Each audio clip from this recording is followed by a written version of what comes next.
Bienvenue sur la chaîne. Rose.1988. Likez, abonnez-vous à la chaîne pour ne pas manquer les histoires intéressantes. Après avoir conduit pendant 9 heures à travers une tempête de neige pour faire une surprise à mon épouse le jour de son anniversaire, je suis entré avec un gâteau dans les mains et j'ai entendu qu'elle disait à sa sœur.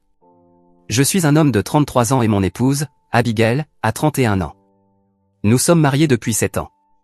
C'est une histoire classique, amoureux au lycée, nous nous sommes séparés pendant l'université, puis retrouvés lors du mariage d'un ami commun. La suite semblait toute tracée, du moins, c'est ce que je croyais.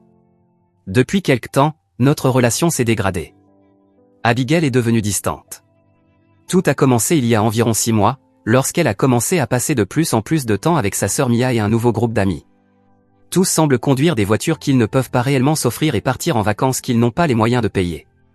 Je ne juge pas, je fais simplement un constat. Abigail a commencé à faire des remarques sur notre maison, qu'elle qualifie de « maison de départ », et me demandait quand est-ce que j'allais évoluer dans ma carrière. J'ai mis cela sur le compte d'une phase passagère. Nous vivons pourtant confortablement, une jolie maison avec 3 chambres dans un bon quartier, 2 voitures correctes, des vacances chaque année. Ce n'est pas extravagant, mais nous nous en sortons bien. Enfin, c'est ce que je pensais. La semaine dernière, c'était l'anniversaire d'Abigail. Les anniversaires en février sont toujours compliqués dans le Midwest, il fait froid, il neige souvent, les projets sont annulés. J'ai donc voulu faire quelque chose de spécial cette année. Son anniversaire tombait un mardi, mais elle avait mentionné vouloir rendre visite à sa sœur ce week-end-là, car elles avaient prévu d'aller dans un spa samedi. Je lui ai dit que je ne pouvais pas me libérer du travail et que je devais rester. C'était un mensonge. En réalité, j'avais pris mon vendredi de congé. Mon plan était de la surprendre en arrivant chez Mia vendredi soir, avec son gâteau préféré que j'avais commandé dans une pâtisserie près de chez nous, puis de l'emmener dîner dans un restaurant chic que j'avais déjà réservé. J'avais même préparé un sac avec sa robe préférée et ses chaussures. Tout était prêt. Le jeudi soir, la météo a commencé à se gâter. Alerte de tempête hivernale, entre 15 et 25 cm de neige attendue dans 3 États, couvrant l'intégralité de l'itinéraire que je devais emprunter. Beaucoup auraient annulé. Moi non. En partie par obstination, en partie parce que je ne voulais pas perdre la réservation du restaurant que j'avais réussi à obtenir 3 semaines plus tôt. Je suis parti vendredi matin à 7 heures. Ce qui aurait dû être un trajet de 6 heures est devenu un calvaire de 9 heures. Je serrais le volant, conduisant à travers une neige si dense que je voyais à peine les feux arrière des voitures devant moi. 3 accidents sur l'autoroute ont ralenti la circulation. J'ai dû m'arrêter 2 fois pour prendre un café et rester éveillé. Mais je n'arrêtais pas de penser au visage d'Abigail quand je franchirais la porte. Cela en vaudrait la peine, non? Je suis arrivé dans le quartier de Mia vers 16 heures. Les chasse-neige n'étaient pas encore passés, j'ai donc dû me garer à un pâté de maison. J'ai pris la boîte contenant le gâteau et j'ai marché dans une neige qui m'arrivait aux chevilles. Mon jean était trempé quand je suis arrivé à la porte de Mia. Elle était déverrouillée. J'entendais des voix et des rires venant de la cuisine. J'étais sur le point d'appeler quand j'ai entendu mon nom. Abigail était en train de parler de Noah, rien. Silence radio. Mia a dit quelque chose que je n'ai pas bien entendu, puis Abigail a répondu, plus clairement, il m'a envoyé un message plus tôt en disant qu'il était coincé au travail. Probablement encore là, vu ce temps. Ils ont dû renvoyer tout le monde chez eux. Mia a ajouté, il est probablement sur le canapé, avec son casque, en train de jouer à ce jeu idiot. Je me suis figé dans l'entrée. Ce n'était pas le ton habituel, un peu moqueur, qu'elle utilisait parfois en parlant de mes jeux vidéo. Là, il y avait du mépris dans sa voix. Au moins, il n'est pas là pour gâcher ta semaine d'anniversaire, a dit Mia. J'ai failli entrer pour me faire voir. J'aurais dû. Mais à la place, j'ai entendu la suite. Abigail a ri, tu imagines? Il insisterait pour venir dîner avec nous ce soir, raconterait les 3 mêmes histoires comme d'habitude, puis ferait cette tête de chiot triste quand je voudrais sortir demain sans lui. Mon estomac s'est noué. J'étais là, debout, tenant ce gâteau stupide que j'avais transporté pendant 9 heures à travers une tempête, et j'écoutais ma femme se moquer de moi. Au moins, il est loin d'ici, a dit Mia. Les routes sont un désastre. Le mari d'une amie est resté bloqué sur l'autoroute pendant 3 heures. Il y a eu un silence. Puis Abigail a prononcé des mots que je n'oublierai jamais, mon Dieu, j'espère qu'il aura un accident. Je pourrais utiliser l'argent de l'assurance. J'ai dû faire un bruit, car elles se sont tues. J'ai cru qu'elle m'avait entendu. Puis Mia a dit, ou au moins quelques mois de silence. Et elles ont ri. Un vrai rire, à l'idée que je sois mort ou à l'hôpital. Je ne me souviens pas avoir pris la décision de ce que j'allais faire ensuite. Je suis simplement entré dans la cuisine, J'ai posé la boîte de gâteaux sur le comptoir, et je suis ressorti. Leur visage. Je n'avais jamais vu des gens pâlir aussi vite. Abigail a crié mon nom, mais j'ai continué à marcher dans la neige, jusqu'à ma voiture. Je suis resté assis là, pendant peut-être 20 minutes, incapable d'insérer la clé dans le contact. Mon téléphone s'est mis à vibrer, 17 appels manqués. Quand j'ai enfin regardé, il y avait 38 messages. Je n'en ai lu aucun. J'ai conduit jusqu'au motel le plus proche. La chambre coûtait $80 et sentait le tabac froid et le désespoir. J'ai éteint mon téléphone et je suis resté allongé à fixer le plafond jusqu'au lever du jour. Lorsque j'ai rallumé mon téléphone, il y avait 63 messages et 29 appels manqués. Je ne les ai pas ouverts. J'ai juste envoyé un message à mon ami Théodore, il s'est passé quelque chose avec Abigail. J'ai besoin d'un endroit où rester quelques jours. Théodore, fidèle comme toujours, a simplement répondu, la porte est ouverte. Il y a des bières dans le frigo. J'ai refait les 9 heures de route vers la maison. J'ai fait 3 valises avec des vêtements et les choses essentielles pendant qu'Abigail était encore chez Mia. J'ai pris mes documents importants dans notre boîte inifugée, et je suis allé chez Théodore. Cela fait maintenant 3 jours. Je n'ai toujours pas parlé à Abigail, bien qu'elle ait essayé à plusieurs reprises.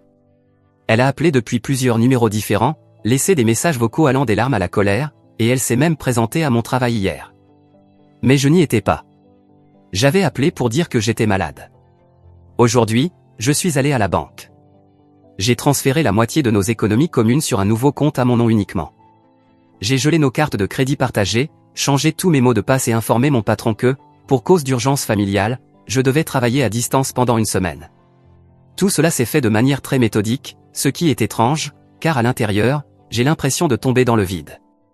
Je n'arrête pas de repenser à ces mots, j'espère qu'il aura un accident, je pourrais toucher l'assurance. Qui dit cela à propos de la personne qu'il ou elle est censé aimer? Qui rit à l'idée que son conjoint puisse être réduit au silence pendant des mois? Le pire, c'est de réaliser que ce n'était probablement pas la première fois qu'elle disait quelque chose de ce genre. C'est juste la première fois que je l'ai entendu. Nos amis ont commencé à me contacter. Apparemment, Abigail raconte à tout le monde que nous avons eu un malentendu et que je réagis de manière excessive. Une technique classique de manipulation. Un ami commun m'a envoyé un message disant « Peu importe ce qui s'est passé, je suis sûr que vous pouvez arranger les choses, sans même me demander ma version des faits. » Je n'ai raconté à personne ce que j'ai entendu. Même Théodore ne connaît pas toute l'histoire. Mais il ne m'a pas posé de questions. Il garde simplement le réfrigérateur rempli et me laisse l'espace dont j'ai besoin. Hier soir, j'ai enfin lu certains des messages qu'Abigail m'a envoyés.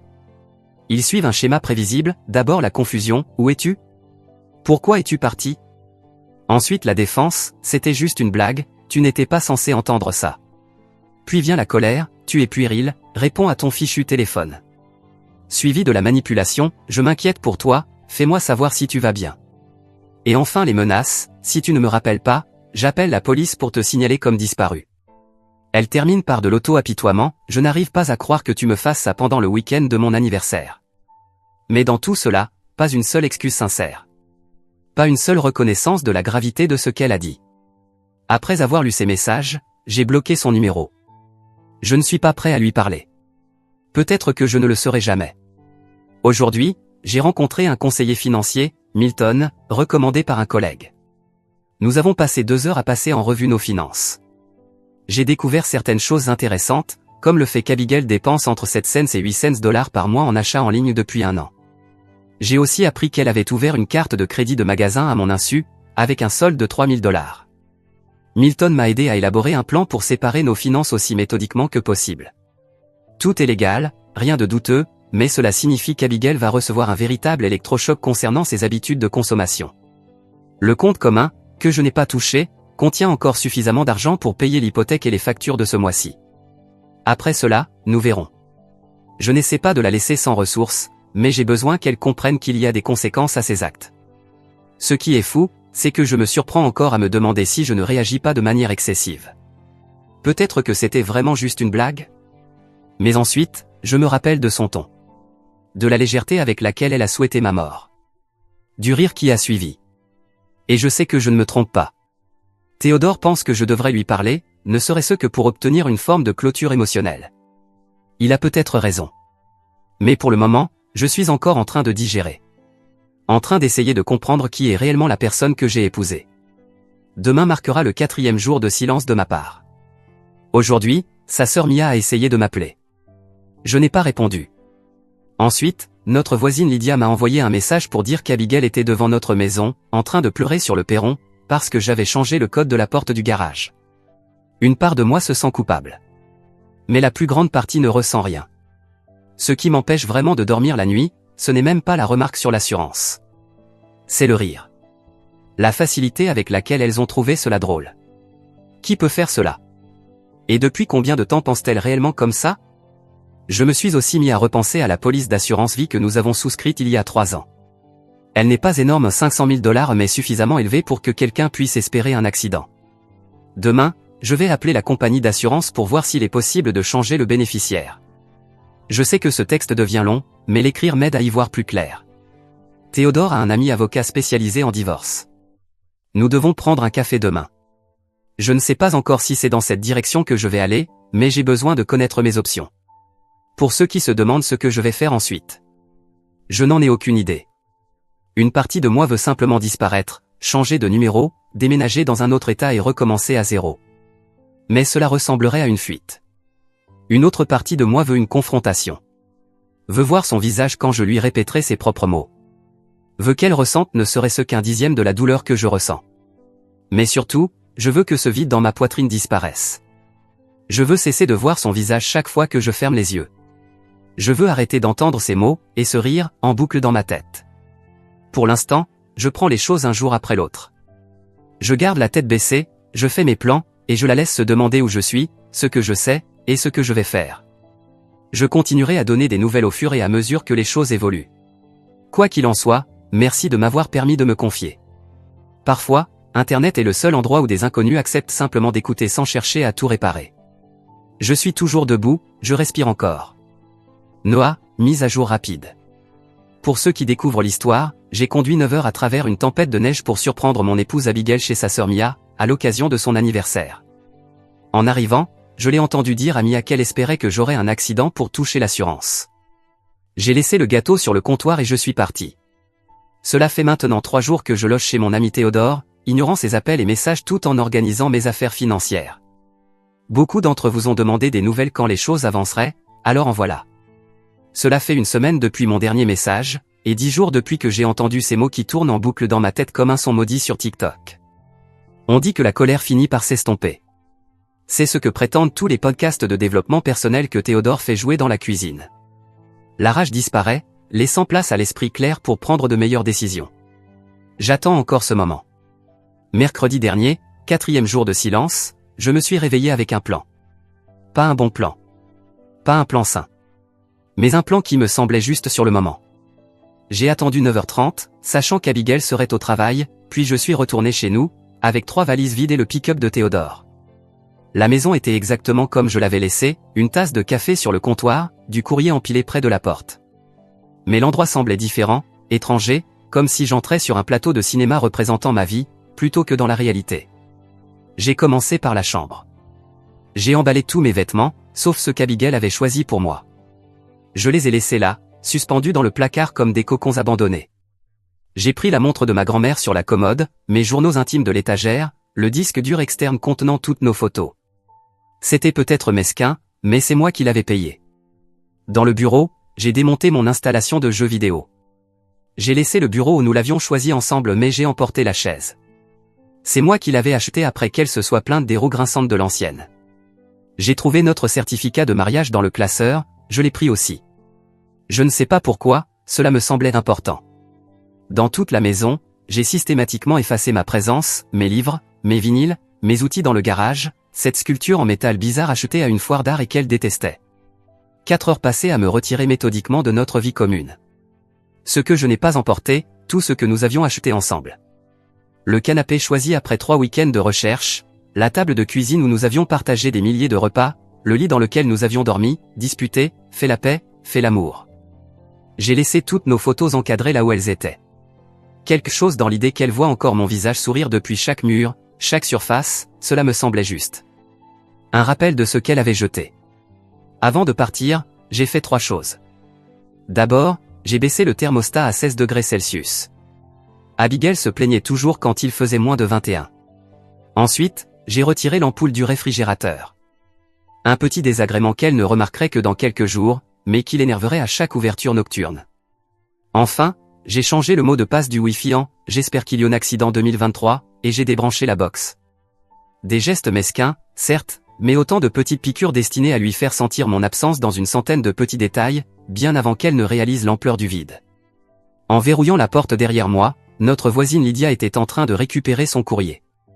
Elle a regardé le pick-up de Théodore rempli de mes affaires, puis m'a dévisagé, sourcils levés. J'ai haussé les épaules en disant que j'allais déposer des choses à donner.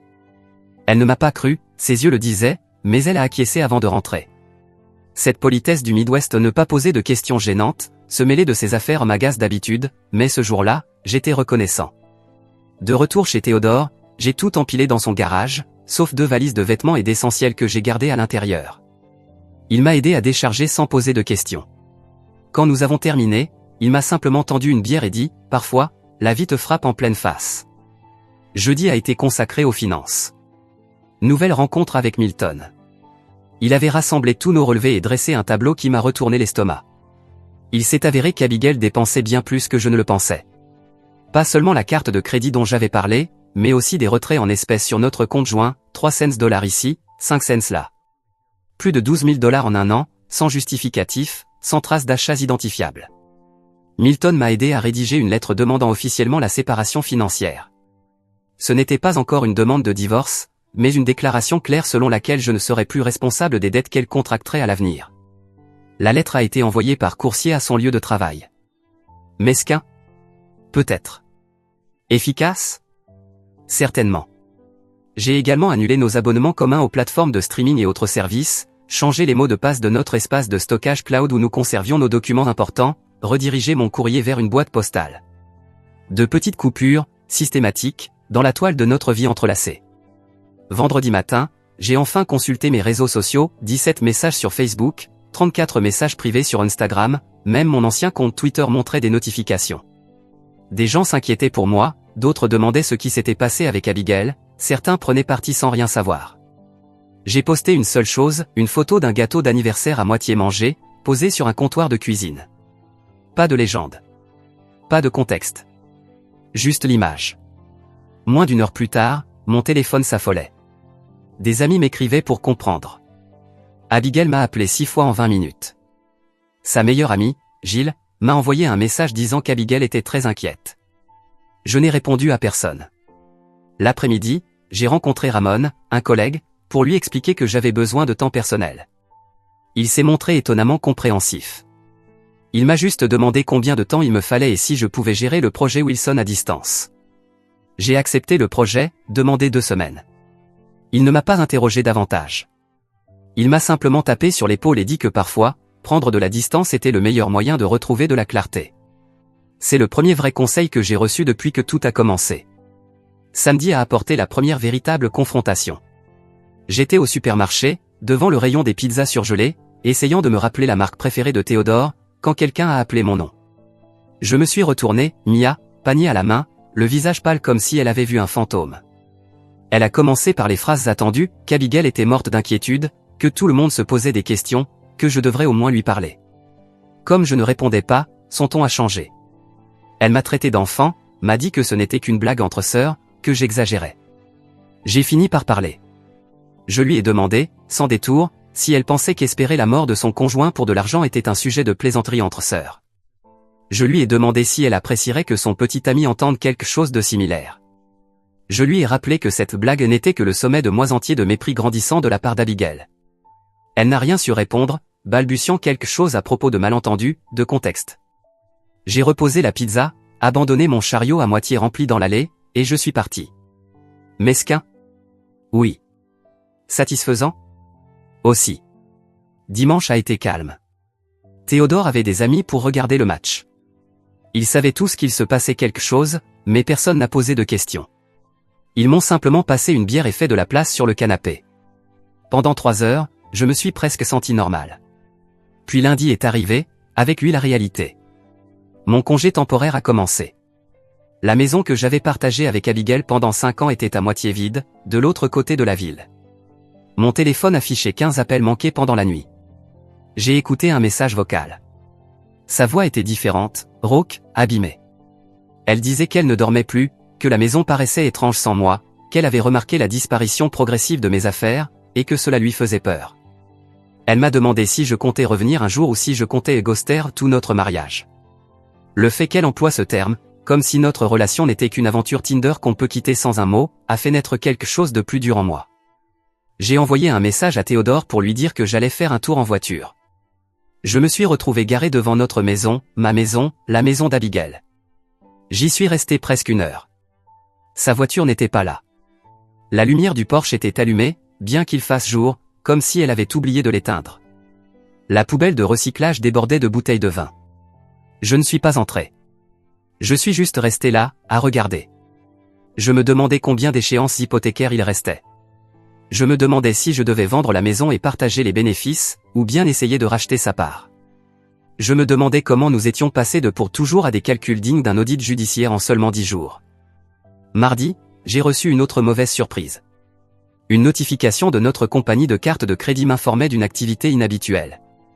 Abigail avait fait une virée shopping, dépensant plus de $2000 dans des grands magasins et des boutiques. Thérapie par le shopping ou sabotage financier délibéré? Quoi qu'il en soit, j'ai immédiatement signalé la carte comme volée et demandé l'envoi d'une nouvelle carte à ma boîte postale. Un pont de plus venait d'être coupé. Ce soir-là, j'ai enfin publié quelque chose de plus significatif en ligne. Rien de spécifique à propos d'Abigail, juste un statut simple, parfois, la chose la plus difficile est aussi la bonne. Assez vague pour vouloir dire n'importe quoi, assez clair pour ceux qui savent. Abigail le verrait. Ses amis aussi.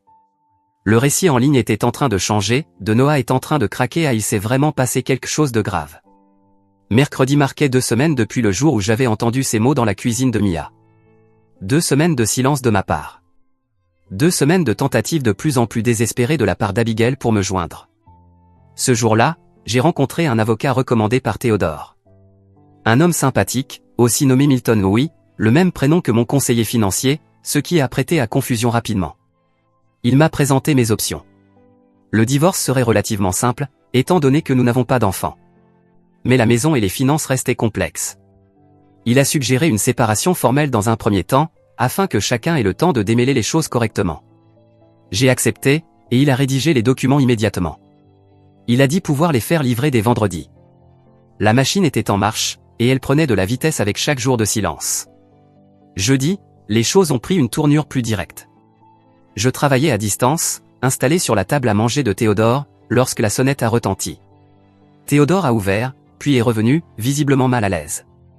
Abigail était devant la porte, en larmes, exigeant de me voir. Je suis resté figé, la tasse de café suspendue à mi-chemin de mes lèvres, tandis que Théodore me demandait s'il devait la faire partir ou la laisser entrer. Aucune option ne semblait juste. Je n'étais pas prêt à la voir. Pas prêt à entendre les excuses qu'elle avait préparées. Mais la renvoyer aurait été perçue comme une preuve que j'étais irrationnel. Alors j'ai hoché la tête. Théodore lui a ouvert. Elle avait l'air épuisée. Cheveux sales, yeux rougis, portant un pull qui semblait être le même depuis plusieurs jours. Elle est restée là, dans l'entrée, me fixant comme si elle n'arrivait pas à croire que j'étais vraiment là. Je ne me suis pas levé, je ne lui ai pas proposé de s'asseoir. J'ai attendu. C'est elle qui a parlé la première, demandant si c'était vrai que j'allais lui faire livrer des papiers de séparation. Apparemment, l'assistante de Milton avait appelé pour vérifier notre adresse, et elle avait insisté jusqu'à obtenir l'information. Tant pis pour l'effet de surprise. J'ai dit oui. Elle a voulu savoir pourquoi je refusais de lui parler, pourquoi je ne la laissais pas s'expliquer. Sa voix tremblait, comme si elle devait forcer chaque mot. Je lui ai répondu qu'il n'y avait rien à expliquer. J'avais entendu ce que j'avais entendu. Elle a répliqué que ce n'était pas ce que je croyais. Qu'elle était stressée par le travail, par les factures. Que sa sœur faisait toujours ressortir le pire d'elle. Qu'elle ne le pensait pas littéralement. Que c'était juste de l'humour noir après quelques verres de vin. Je lui ai demandé si elle se souvenait précisément de ce qu'elle avait dit. Elle a hésité, puis prétendu avoir dit « J'aimerais qu'il s'écrase » sur le canapé un moment. Et que j'avais mal compris.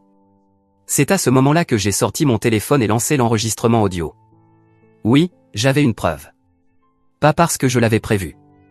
J'avais utilisé une application d'enregistrement vocal sur le trajet, pour noter des idées de cadeaux d'anniversaire, en plus du gâteau. Je n'avais jamais arrêté l'enregistrement en arrivant. Une coïncidence. Ou le destin. Ou ce que vous voulez. Ces mots exacts, dans sa propre voix, « Mon Dieu, j'espère qu'il aura un accident.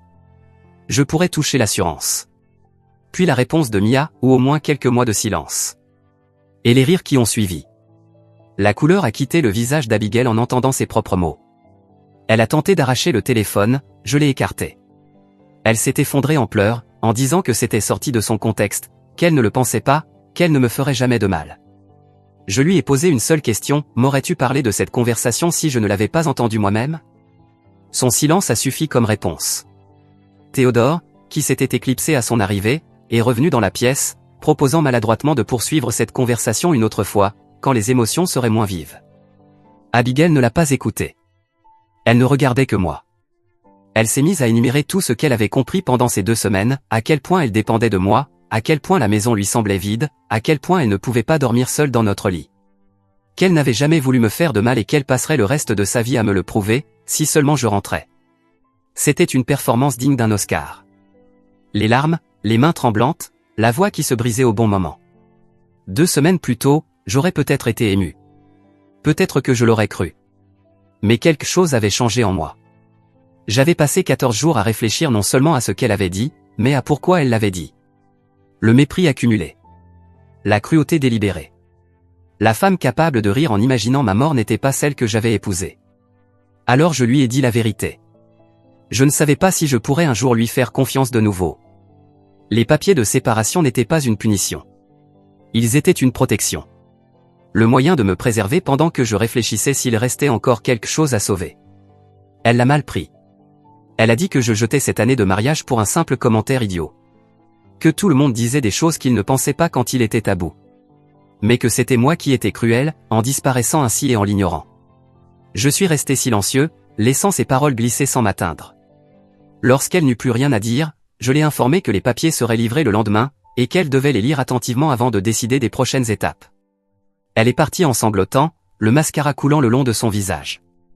Théodore est revenu avec 2 bières et a dit que c'était la chose la plus inconfortable qu'il ait vécue depuis le divorce de ses parents. Humour noir, mais j'ai apprécié le geste. Cette nuit-là, je n'ai pas dormi. Je revoyais sans cesse son visage au moment où elle avait entendu l'enregistrement. Le choc. La panique. Mais pas et cela m'a frappé ou de vrais remords. Seulement la peur des conséquences. Vendredi matin, comme prévu, les papiers ont été livrés. L'après-midi, la sœur d'Abigail postait déjà des statuts vagues sur les réseaux sociaux, parlant d'hommes qui exagèrent et détruisent des mariages pour des malentendus. C'est drôle comme les familles se serrent les coudes, même quand elles savent très bien qui est en tort.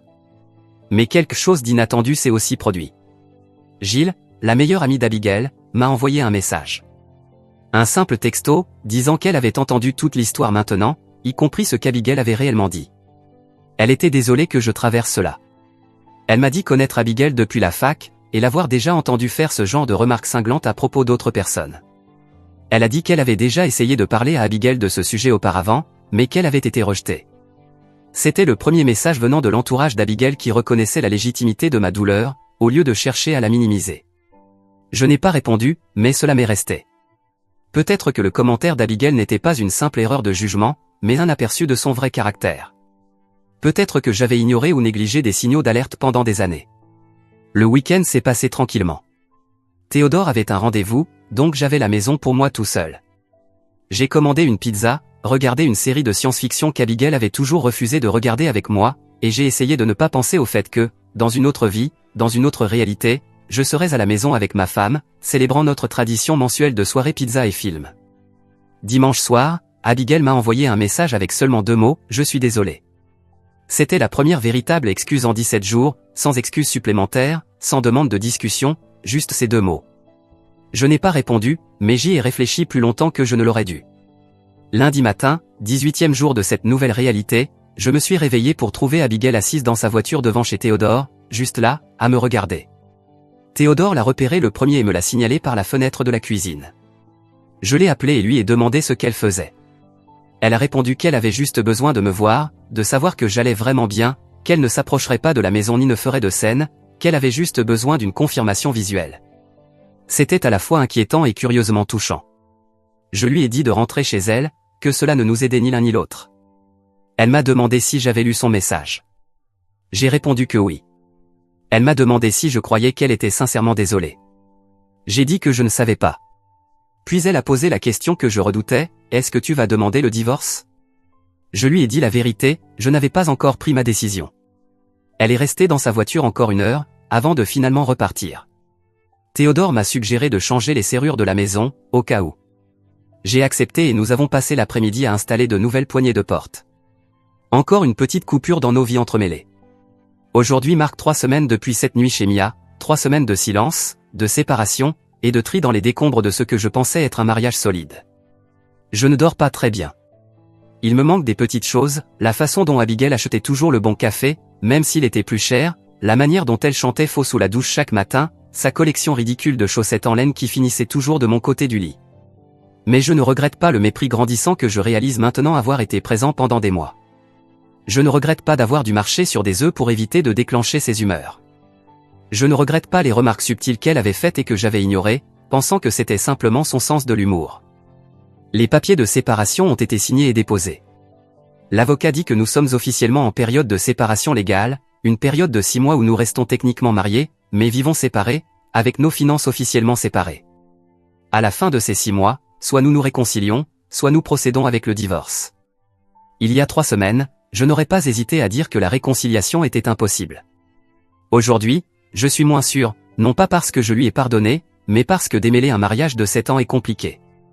La maison, les comptes bancaires, les familles, les amis, tout est entremêlé, d'une manière que je commence à peine à comprendre. Alors que j'écris cela, mon téléphone s'allume avec une notification. Un autre message d'Abigail, on peut se rencontrer, dans un endroit neutre, juste pour parler s'il te plaît? Je ne sais pas ce que je vais lui dire. Une partie de moi veut l'écouter, une autre pense que ce n'est qu'un moyen de prolonger l'inévitable. La majorité de moi est juste fatiguée de toute cette situation. Mais je suppose que je vais accepter de la rencontrer, ne serait-ce que pour lui dire en face toutes les choses que j'ai écrites à des inconnus sur Internet. Mise à jour si quelque chose de significatif change, et merci pour tous les conseils sur le dernier post. Même les suggestions bizarres impliquant de la paillette et une bouteille de shampoing. Certains d'entre vous devraient vraiment consulter un thérapeute, mais je vous remercie de votre solidarité. Toujours debout, toujours en vie. Noah, mise à jour finale.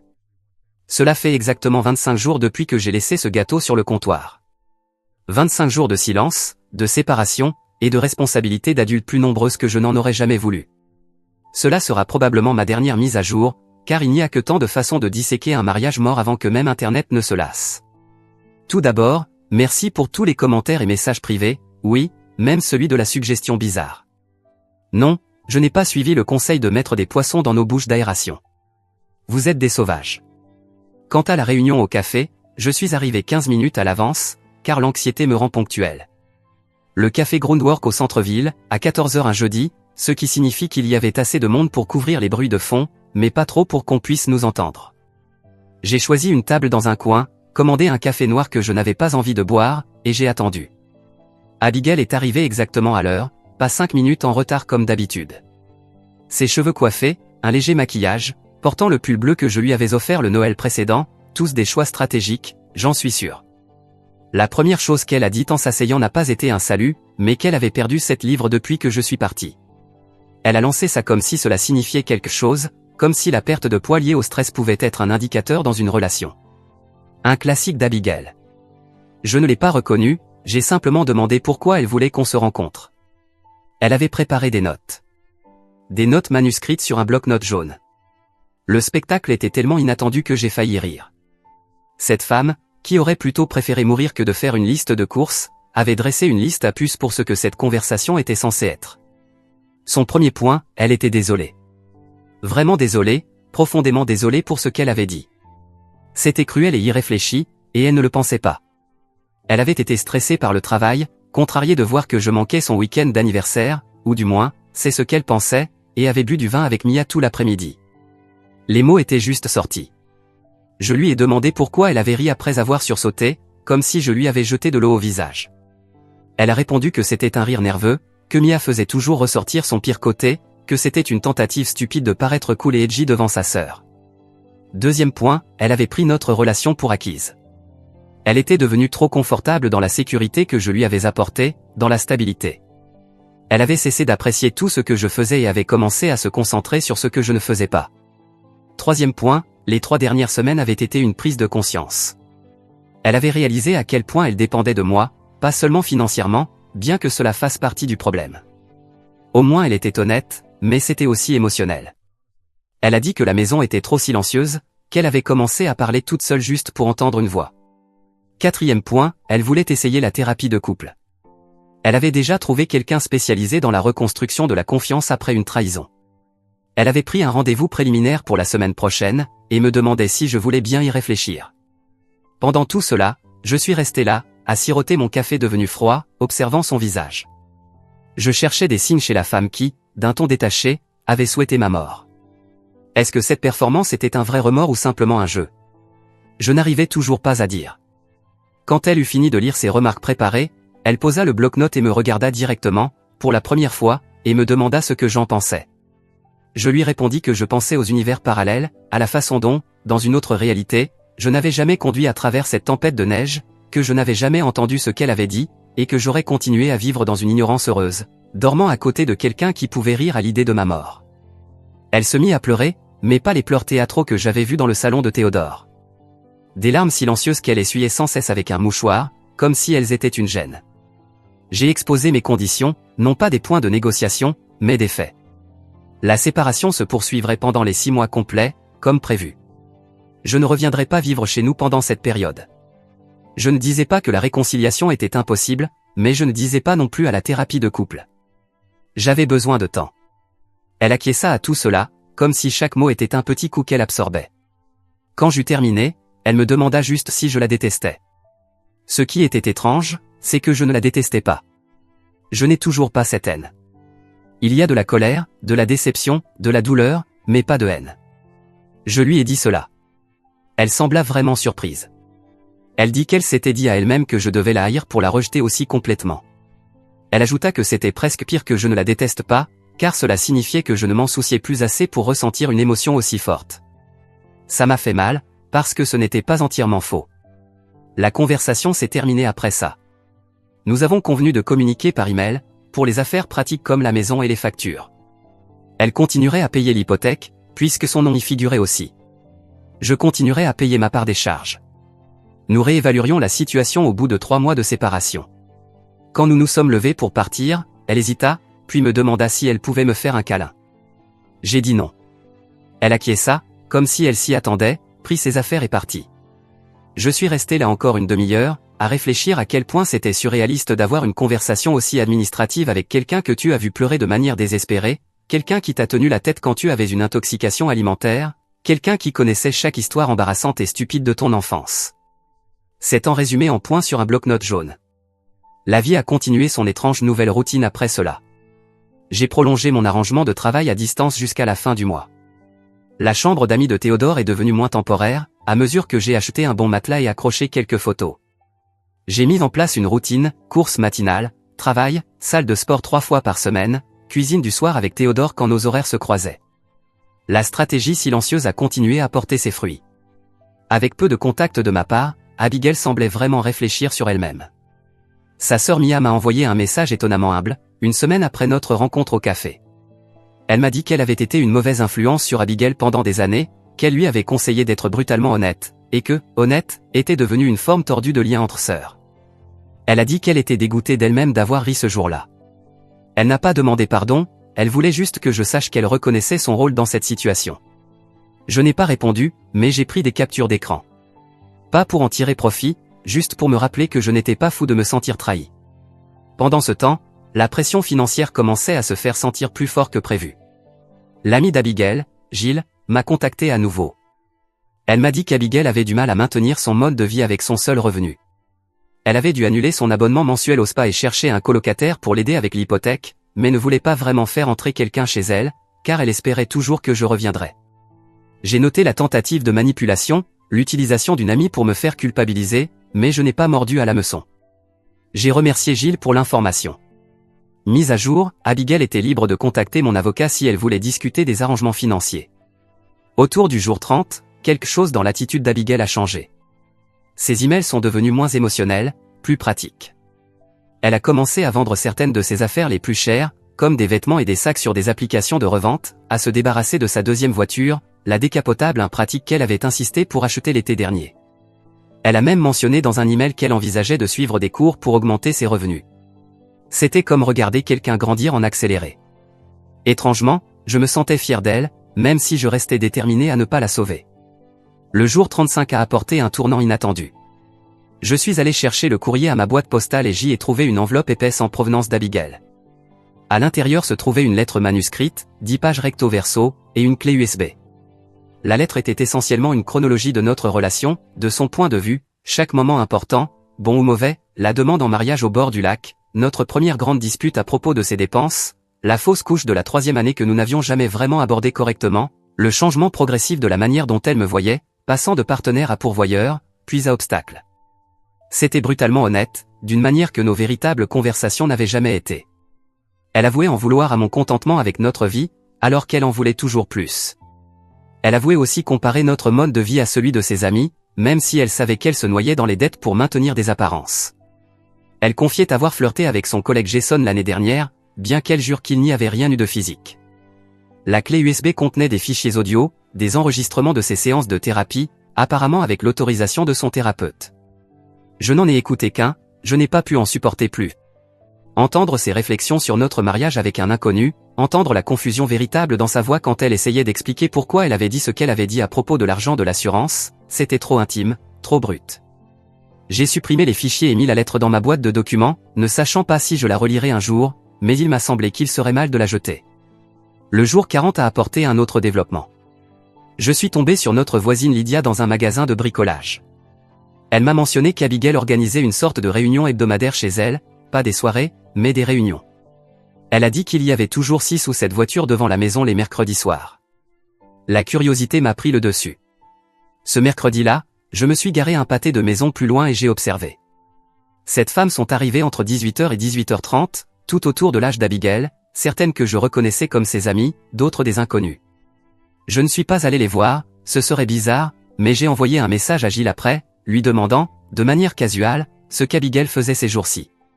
Elle m'a dit qu'Abigail avait commencé un groupe de responsabilisation pour femmes, axé sur l'éducation financière et la rupture des schémas relationnels toxiques.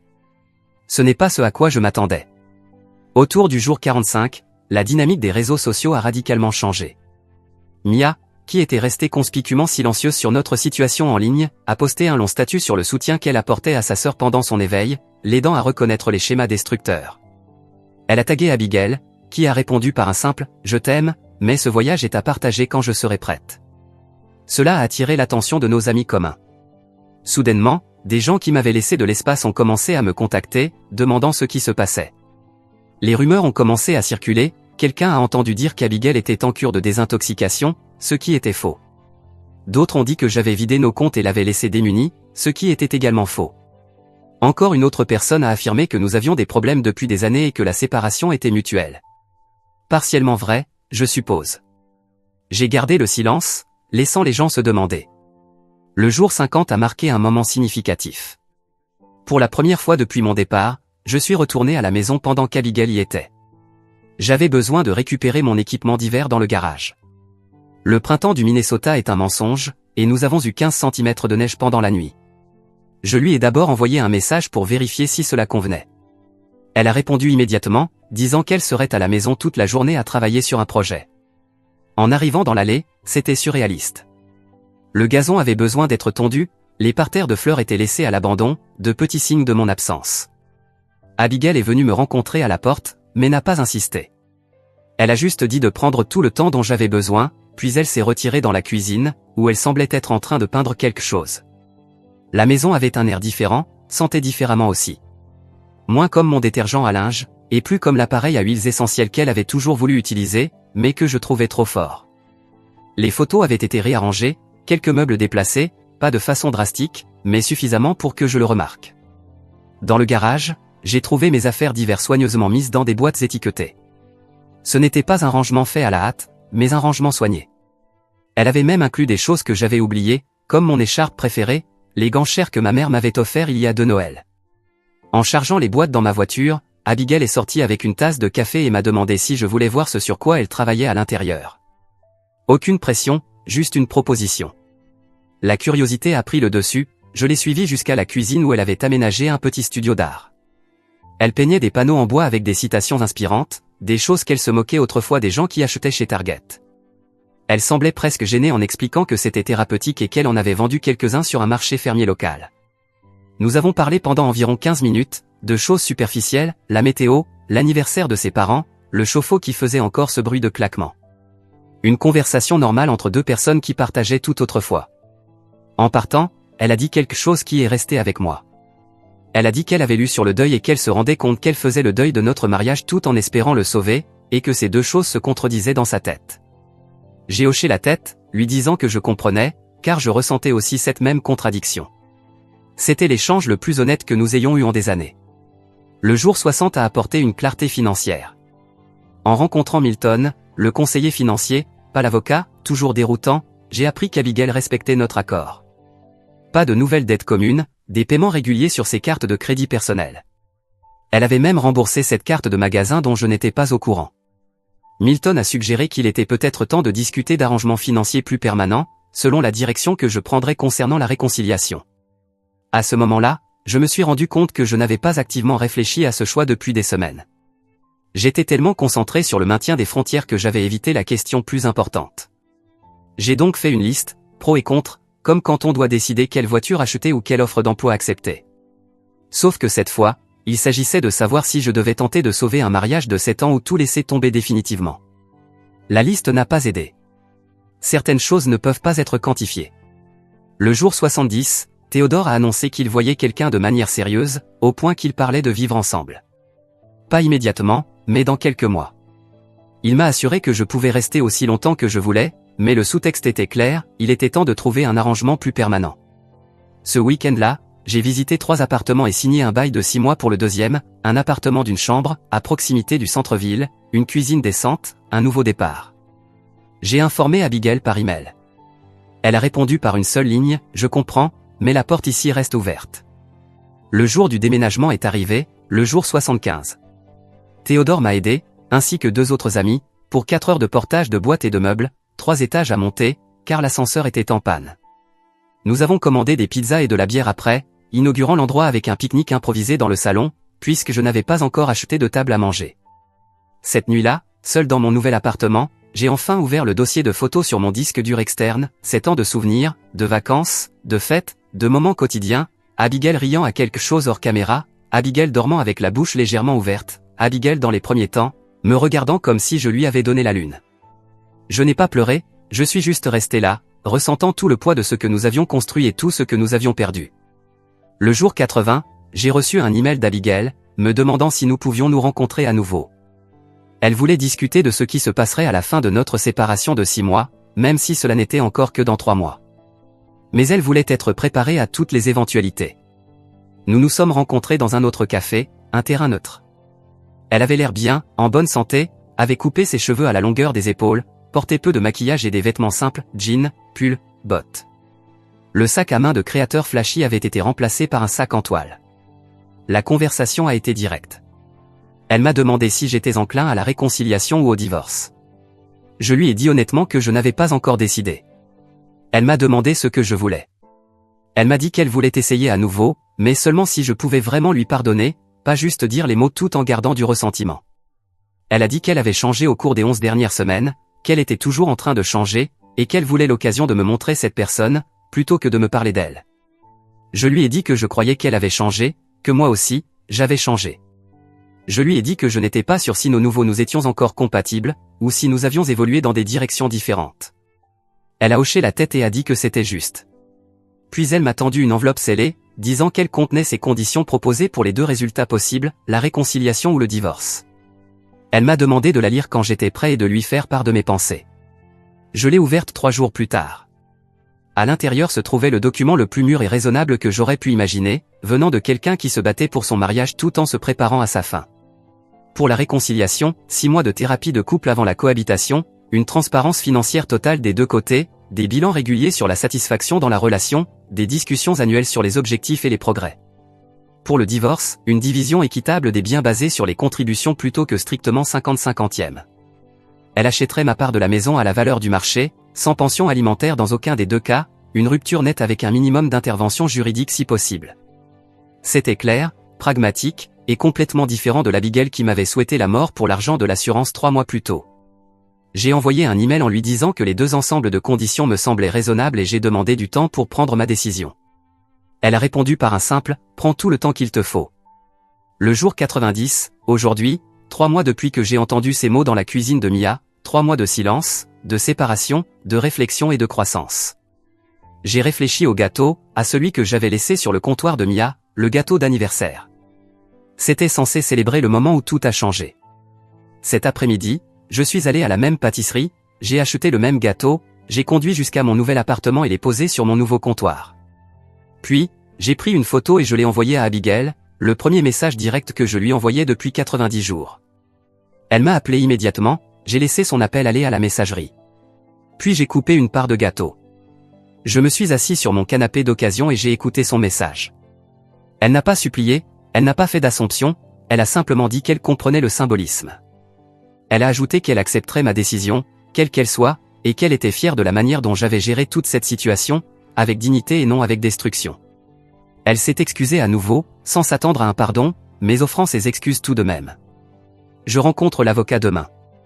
Pas pour entamer la procédure de divorce, pas encore, mais pour discuter des prochaines étapes, de l'un ou l'autre chemin, pour comprendre à quoi ressemblerait vraiment la réconciliation après quelque chose comme cela, pour savoir exactement ce que je choisis.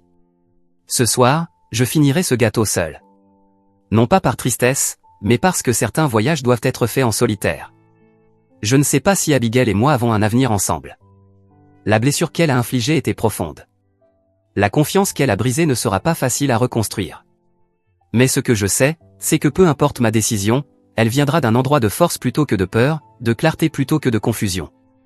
Les mots prononcés à la table de la cuisine de Mia ont révélé quelque chose de moche, mais peut-être ont-ils aussi révélé quelque chose de nécessaire. Peut-être que nous devions nous séparer complètement pour voir ce que nous étions réellement faits d'eux.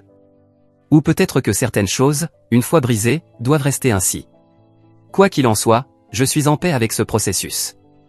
L'homme qui a laissé ce gâteau sur le comptoir il y a 90 jours aurait mis le feu à lui-même pour réchauffer Abigail. L'homme qui écrit ces lignes maintenant connaît sa propre valeur. Je ferai une dernière mise à jour après avoir pris ma décision finale, mais pour l'instant, je me retire. Merci de m'avoir accompagné dans ce voyage. Inconnu d'Internet, vos conseils, votre soutien et vos suggestions parfois terribles de vengeance ont été une forme étrange de thérapie. Toujours debout, toujours en vie, plus fort qu'avant. Noah.